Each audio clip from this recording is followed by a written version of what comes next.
So hello everybody, welcome. If you've joined a few moments earlier, just enjoy the harp music whilst I just send the stream to a few other locations, and I'll be with you shortly.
Namaste, welcome everybody who's watching, or whether you're watching live or watching later.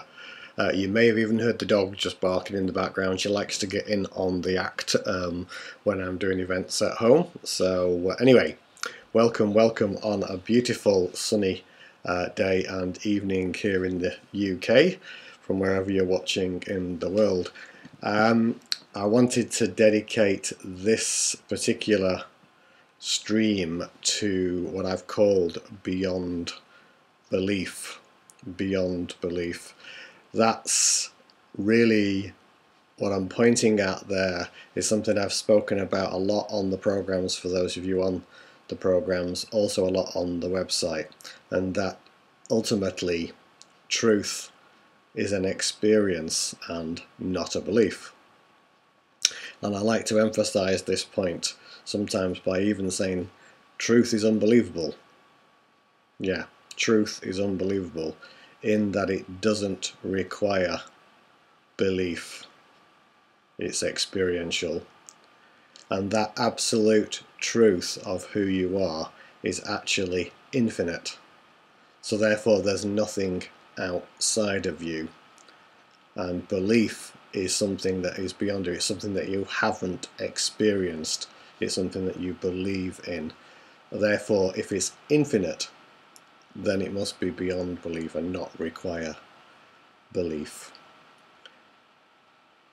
So just looking at this whole thing of belief a little bit more, and where it really starts and where it all comes from, I was reminded recently of actually early in my childhood, and this whole subject of belief started to sort of rear its head, and I found that quite confusing. I was living on a road of terraced houses with families who were brought up. I was brought up in the Catholic faith, and there were other families who weren't there, and so we had quite a mix. And I had friends from both sort of schools, you know, Church of England, Catholics, and Irish Catholics, and various other things on our street. And there was all sorts of messages, I recall, being given to me at school, which just didn't seem to make any sense. This thing that one of the things that Catholicism was saying at the time was the one true faith. And I thought, well, what about the rest of the world then? You know, this didn't make sense to a 7, 8, 9-year-old boy. And of course at that time, it was the time in Ireland of the Troubles, or the so-called Troubles. And I observed this, and I found this very confusing, because I used to carry out this little thought experiment. And the thought experiment went like this. If there were 2 babies born in any area of conflict in the world, one was born to a family on one side of the conflict, and another was born to a family on the other side of the conflict. And let's say accidentally in the hospital, the babies got swapped. Just accidentally they got swapped. And they ended up being brought up in the opposite families to which they were intended and born to. My thought was, well, would those people be conditioned into believing and trusting in the messages that they were given, and would they grow up to hate the opposite side, even though they'd actually supposed to have been born to one side but had ended up, so to speak, in the wrong family?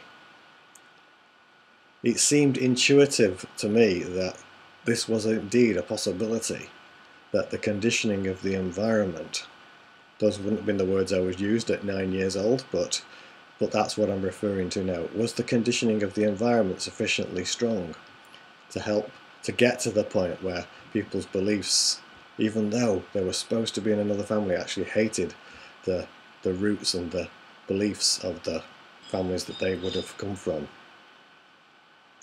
My feeling was that that was probably the case, and that was probably actually really at the root of conflict, that it was to do with the environment and the conditionings and the beliefs and so forth.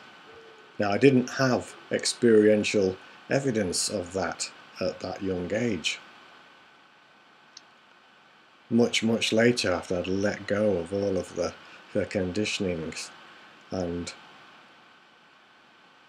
started to understand more deeply what this whole thing about self-realization was about, I watched this television program and I was amazed and blessed to see this, because here was an actual living example of the thought experiment I'd carried out as a child.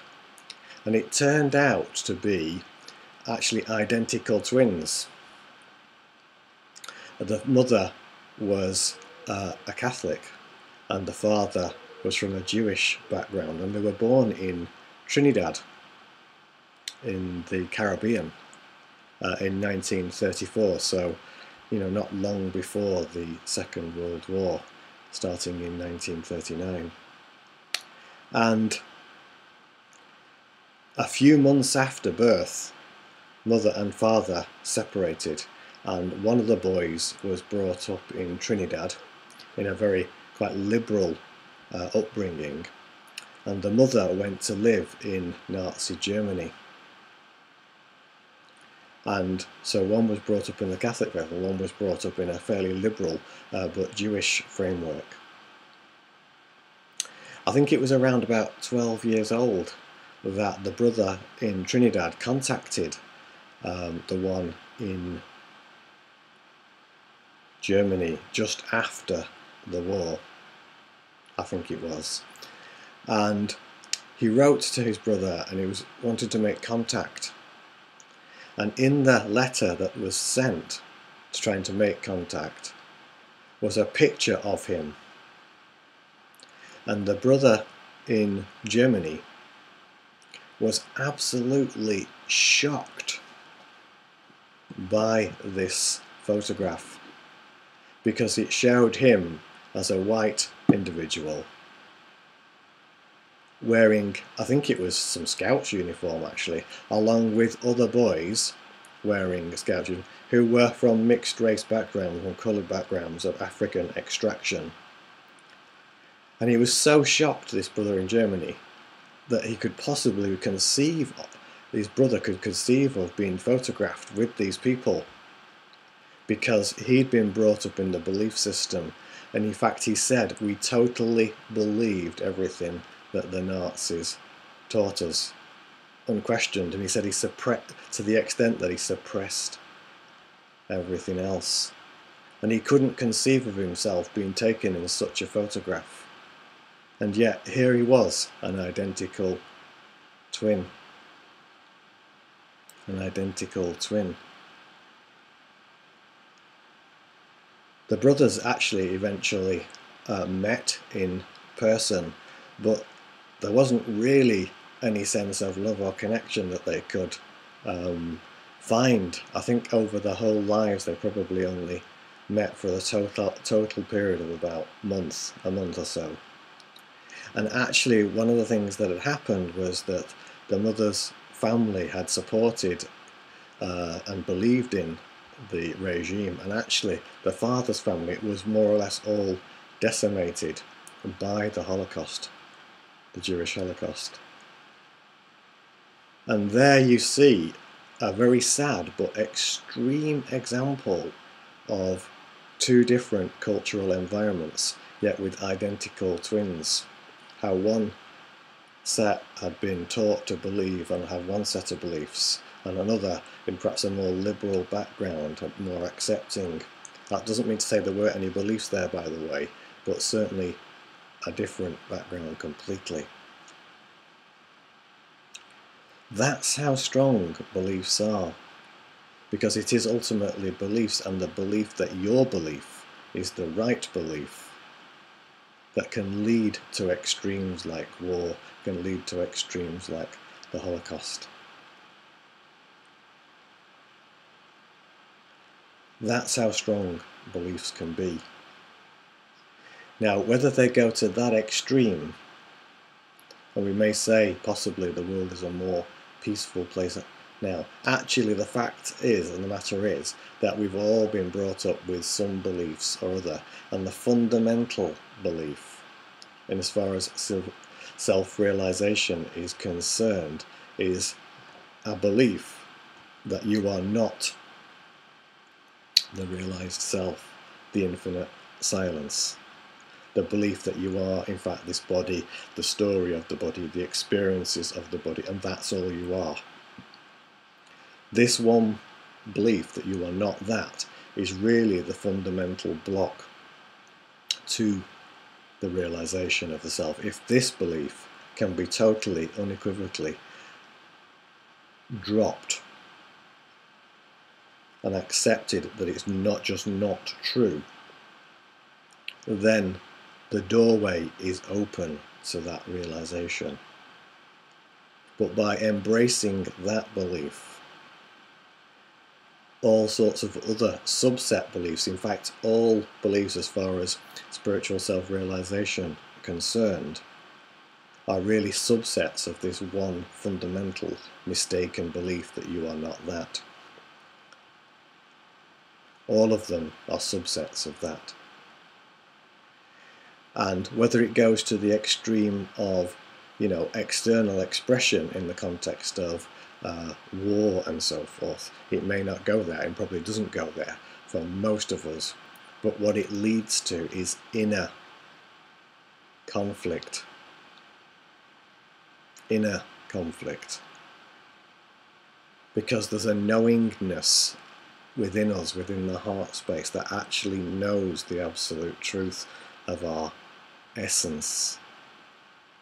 But the egoic identity and the belief system behind that is in direct conflict with that.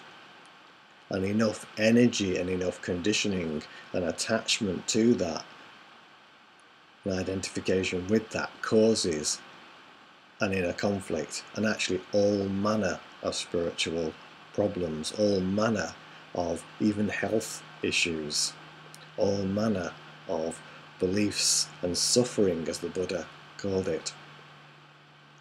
This one major fundamental belief is really at the root of the suffering, as the Buddha called it. And the reason I wanted to talk about that particular story was to use a real live example, albeit an extreme one, to see the consequences of belief. It really can go that far, whether it's an inner violence that you're experiencing and therefore suffering, or whether the inner violence gets so strong that it becomes a belief system of a society and then leads to war and so forth. That's how strong belief can be. But coming back to the realization then,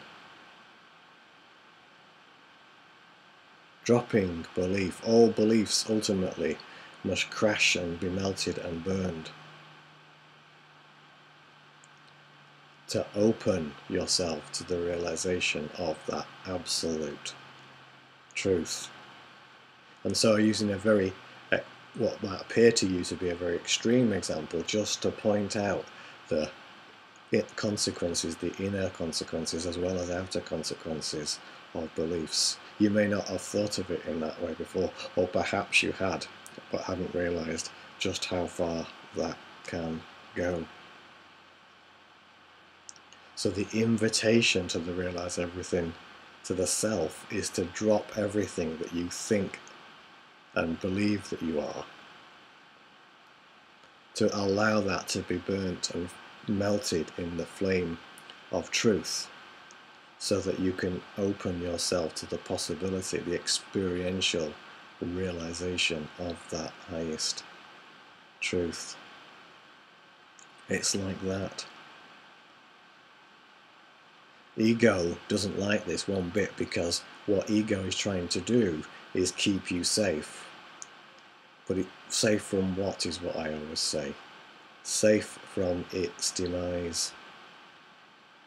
For ultimately ego dies. It talks about dying before you die. And this it fears most. But when this fear arises, if you are open to the possibility of this highest truth, it can be looked at from the space of the silence and simply melted just by the power of that awareness. It will require, from the space of mind, trust, of course. But if you allow yourself to trust and open to that possibility, then this realization can emerge. And this is why I also say, when the realization emerges, it is non-personal, because beliefs are about personhood, identification, attachment. So we come back to truth is an experience, not a belief. It goes beyond the person.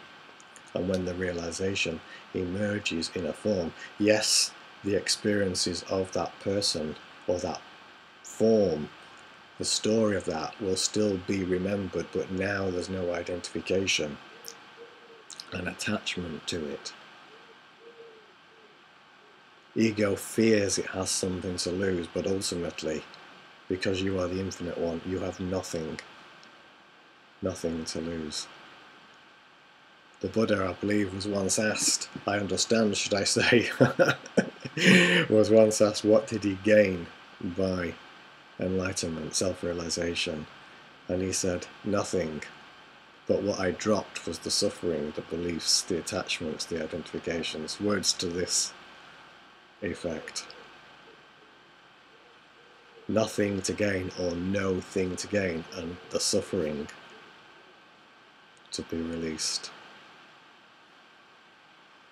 Therein is the beauty of it and the simplicity of it, because you are already this, and because it's infinite, you cannot not be this. It's just so simple. But from here, it sounds like it's complicated, or that there's something that one has to do. And actually, in truth, there isn't. It's simply about the openness to that highest truth. And if that is sincerely being felt, being called from your heart, and that you follow that consistently and are prepared to challenge your own beliefs as they emerge and not go with them, accept the calling of your heart, then all of that you are not will be melted, burnt in the flame of truth. For the phoenix to arise, it has to be burnt first to the ashes.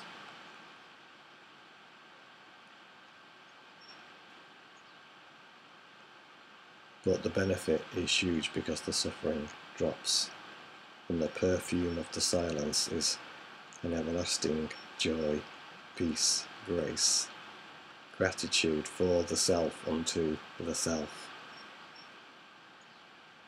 beauty beyond words, really. I'm just having a quick look at my notes here just to make sure I'd covered the things I wanted to cover about that particular story, and I have. So, yeah, just let that be with you for a while now. Just opening to that possibility that you are that. That you are that now, and that actually you've never not been that.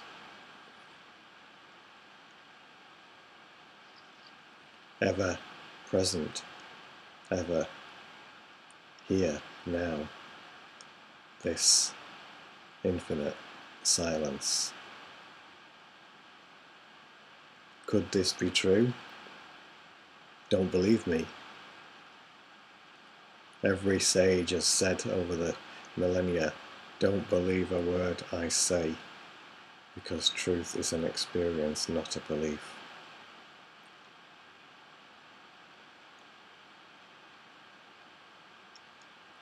Feel into the vibration of the words, see what they evoke in you. Maybe there's some challenges there. Who is the one that's challenged if there's some challenges there? Could that be the absolute truth of you? No, that must be ego. Or maybe there's an opening there. Who is that one? Who is the one that even sees the opening? This one that witnesses everything, sees everything. When trusted completely becomes the knowing, becomes the experience. This is the one. This is the one who you are.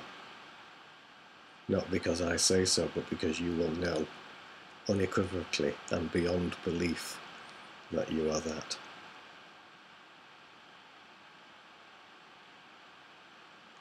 So that's pretty much all I wanted to say, really, about belief.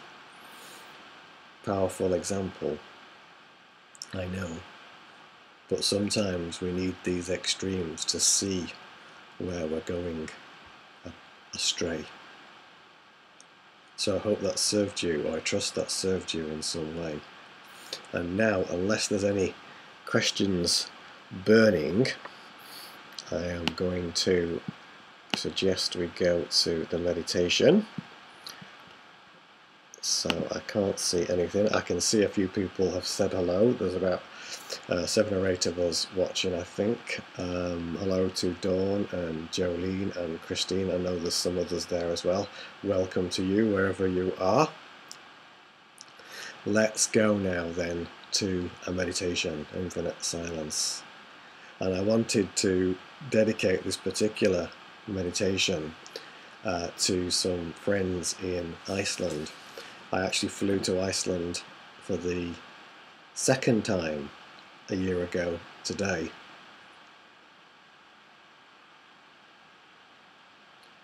And it was a fantastic 11-night journey where I whizzed around Iceland, having been shown in various visions that this was something that would be really important for me, and it was a beautiful journey. What a fantastic place. If you ever get the chance to go to Iceland, go.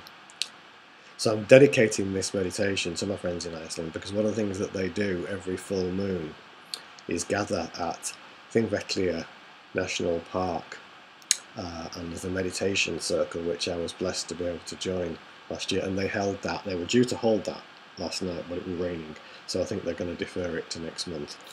So I told my Icelandic friends I would dedicate this meditation to them.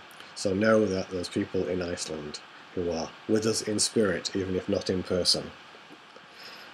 So let's, oh yeah, thanks for that, Dawn. Yeah, good. Oh, Dawn's been to Iceland as well. Yeah, great. It is stunning. Yeah, totally unbelievable, really. You have to experience it. Anyway, let's get ourselves ready for the meditation. If you're sitting or lying, whatever. Just get yourself nice and comfortable.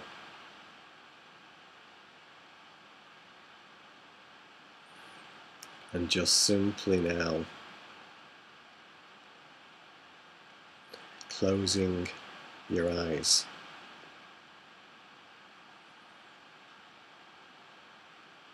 Bringing your attention first to your body.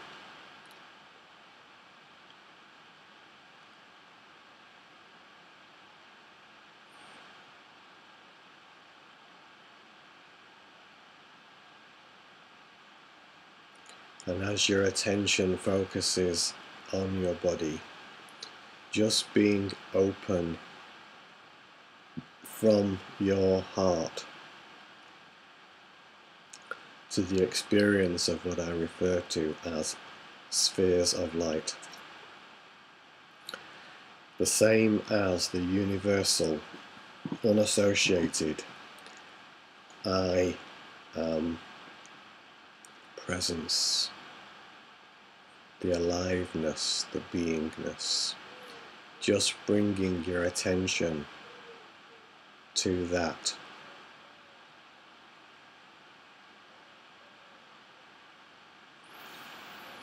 And as your attention rests on this I am presence, simply know that it does so because it too can be seen or witnessed or sensed from the infinite silence. So simply allow your attention now to completely dissolve into and as this infinite silence.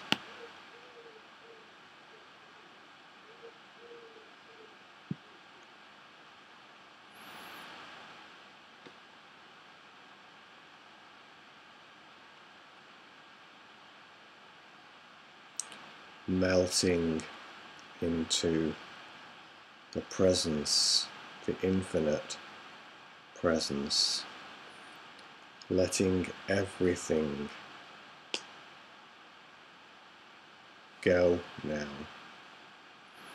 All of it unequivocally offered up to the silence.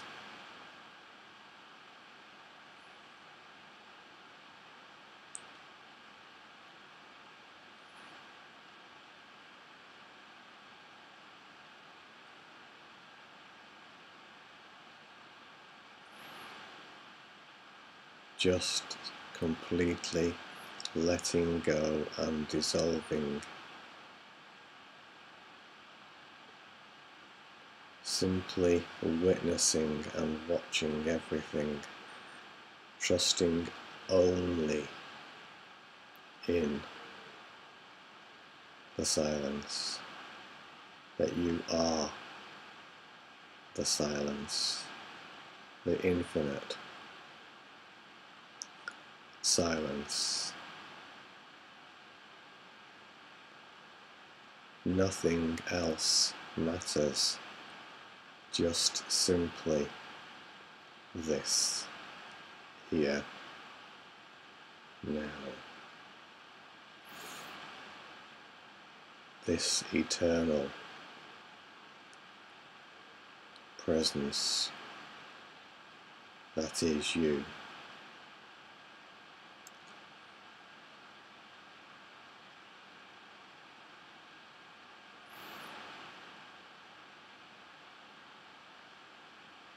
No effort required.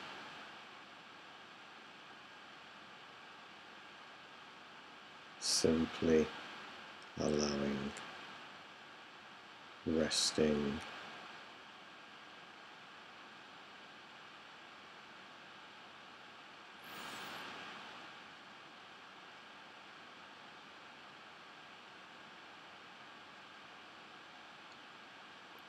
all well here now.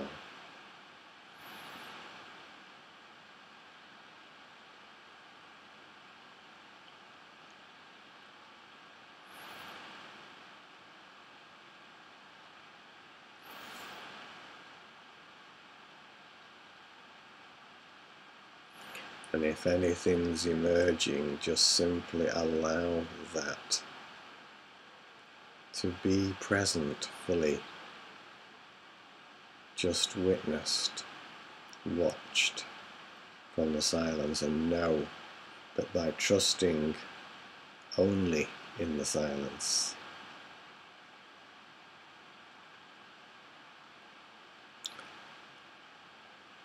that it just simply automatically offered up to that for release.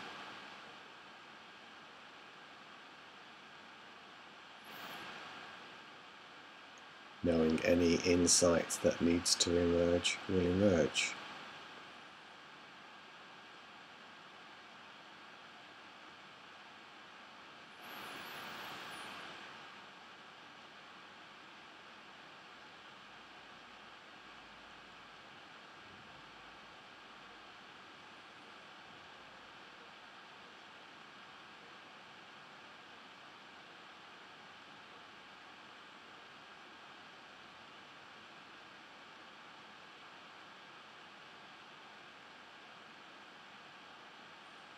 All is well.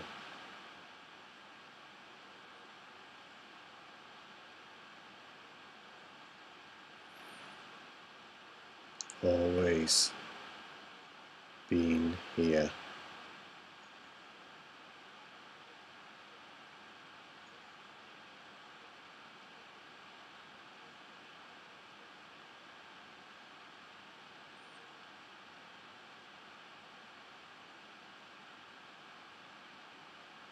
This silence of your highest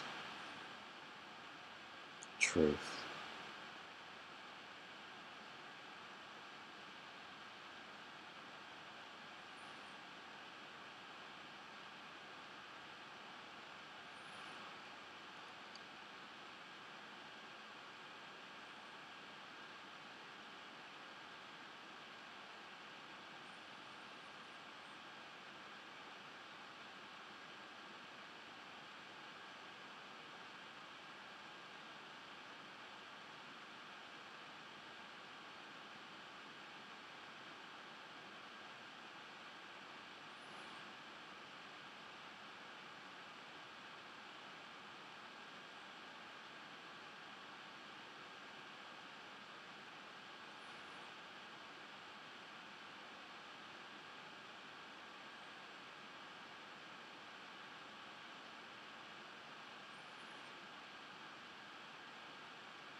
This awareness,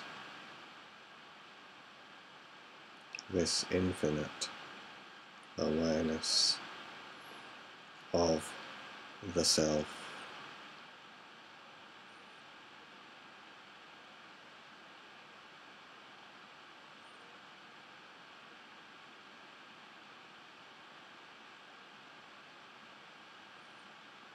beyond the beyond. beyond belief. Simply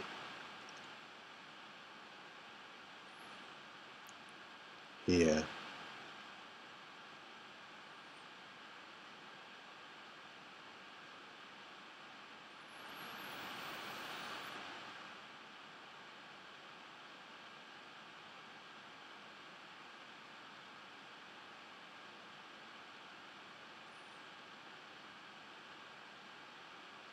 Unlimited presence.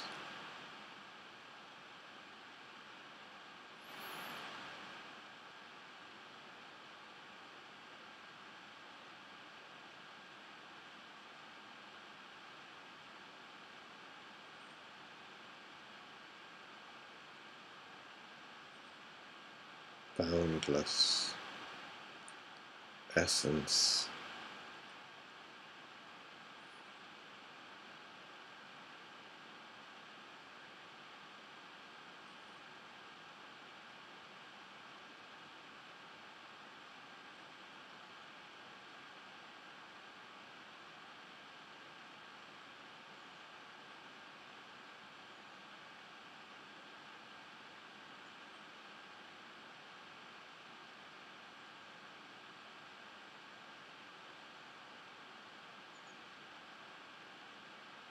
An infinite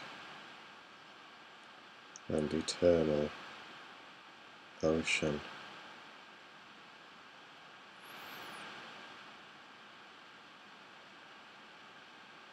of truth.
This life, eternal life that you already are.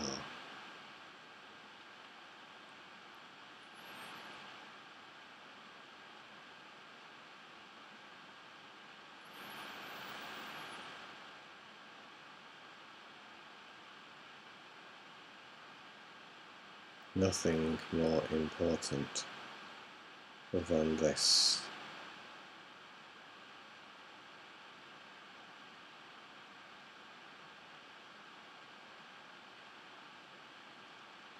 For this you are here now to accept the invitation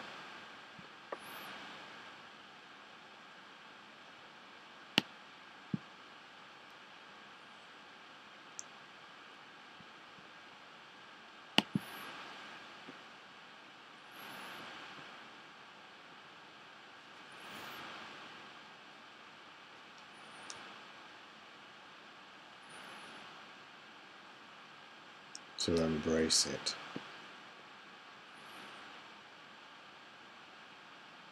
as the self. as the knowingness.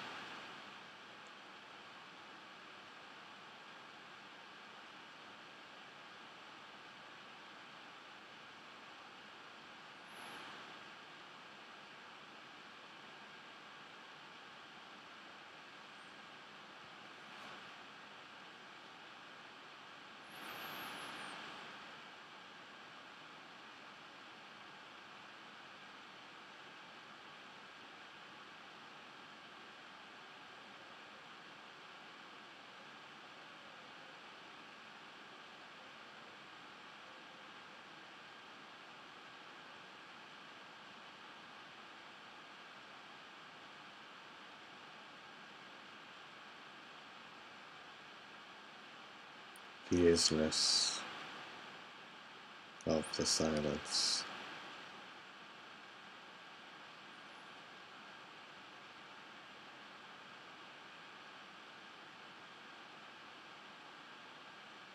Beyond space, beyond time.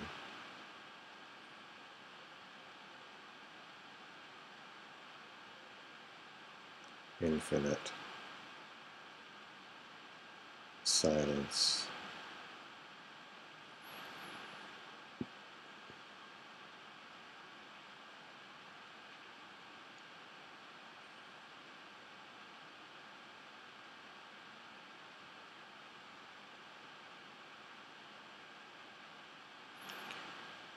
Know that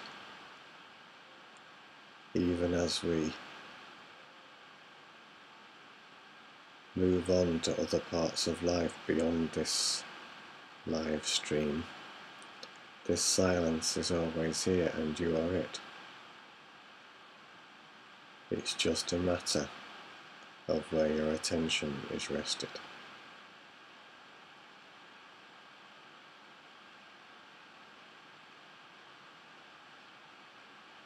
This one you can trust, or this one is who you are.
And just gently now noticing your body, whether you're sat or lying down or whatever, but keeping the attention rested in and as the silence. Just gently, whenever it's right for you, maybe opening your eyes, maybe gently moving, just trusting, just knowing you are this. this infinite silence.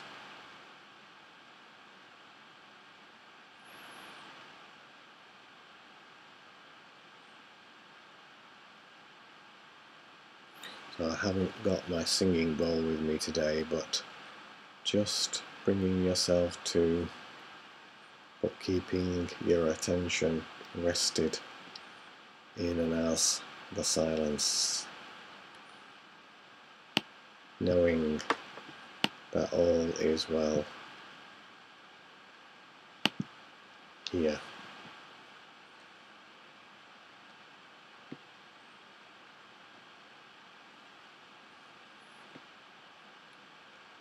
And perhaps just enjoy the music for a few moments. I'll come back on video shortly, just as you're coming to, and we'll just see if there's anything anybody wants to share before the close.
So welcome again. Hope you enjoyed the harp music, courtesy of Tara and Ken of Omnisphere. So let's just have a look just to see if there's anything anybody wants to share. Christine's beautiful, Christine. Thank you for sharing that. Yes, that's absolutely the case from where I sit. All of our experiences in life bring us, invite us home to our highest truth.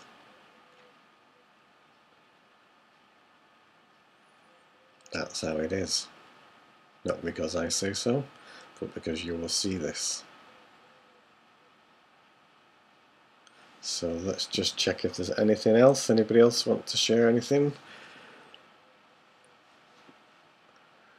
Or perhaps everybody's so deeply relaxed. Wonderful, Dawn. I'm glad it felt all oceanic. Yes, the universal solvent is the silence. Good, I'm glad that you experienced that It certainly is that. And it's just simply a matter of opening to that possibility. And there it is. There it is. So let's just see if there's anything else. Yeah. Everybody's at Dawn and Christina in strong agreement. There we go. You're welcome, Lewis. I'm glad you're able to join us. So just whilst I'm just waiting for any more comments to come up there, as I'm sure you're all aware, I think I've mentioned it to you all anyway, those of you who've been to the programmes, I'm at the monastery on Sunday in Gorton, Manchester. I've been gifted and honoured with the opportunity of doing the opening meditation for the Health and Wellbeing Day from 11 till 11:30. So if you're planning to join us, perhaps just get there in the nave a few minutes before 11. I'll then be on a stand afterwards talking about the forthcoming Find Yourself at the Monastery programme. So yeah, you're all welcome to join and perhaps share with others your experiences. So that's this Sunday. The next live stream is 2 weeks from today, whatever date that is. I can't remember off the top of my head right now, but it's 2 weeks today, the same time, 2000 hours. This will be recorded and go live on YouTube not long after. I think it's probably within an hour of me stopping the stream. Yeah, don't worry, Dawn, I'm sure there'll be plenty of others. I should be there for the next 6 months, all being well, and there may be some special events in September and also for Christmas, marking the St. Francis, because the monastery was a Franciscan monastery originally. We did something last year which was a very special occasion for the revitalisation of the monastery, and there may be something special for Christmas, all based around self-realisation, infinite silence. So I think that's pretty much everything I wanted to say. If anybody's been watching elsewhere on Google Plus, Facebook or whatever, glad you've joined us. I've not been able to respond to the comments there, but well, if there's anything there, I will deal with that afterwards. So I will leave you all now with gratitude for being present, for being open to your truth, and a few moments more of the beautiful harp music by Tara, which is called Opening. Good night and have a good weekend.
Namaste all. I'll bring the stream to a close now. Thank you very much.